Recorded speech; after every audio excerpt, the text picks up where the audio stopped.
criticism of Beijing by the Five Eyes is not going to do what the Five Eyes say they want, which in this case is a reconsideration of the decision to disqualify legislators.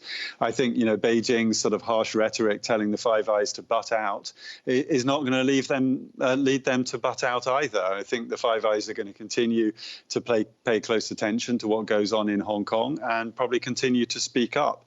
And of course, all of this is in the context of a wider, difficult relationship between the UN national security, people going to Washington and calling for sanctions on Hong Kong and China and so on. So I think these are pretty sensitive fundamental issues, and they're not going to change their policy on this at all. I think when it comes to that sort of thing, it's difficult for other governments to have much influence on Beijing, to be honest. And we've now gone in a sort of rather unhealthy spiral where things just seem to be getting worse.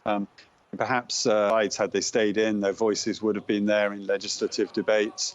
But I think politically they felt that it was time to take a position. Perhaps bluffs were called, and people weren't quite expecting things to turn out in this way.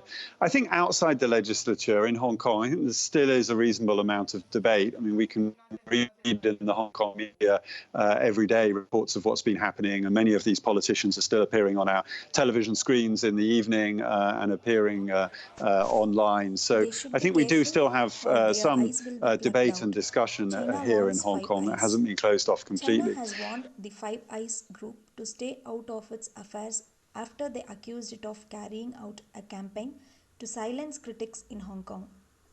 They should be careful or their eyes will be plucked out. China warned US, UK, Australia, Canada, and New Zealand.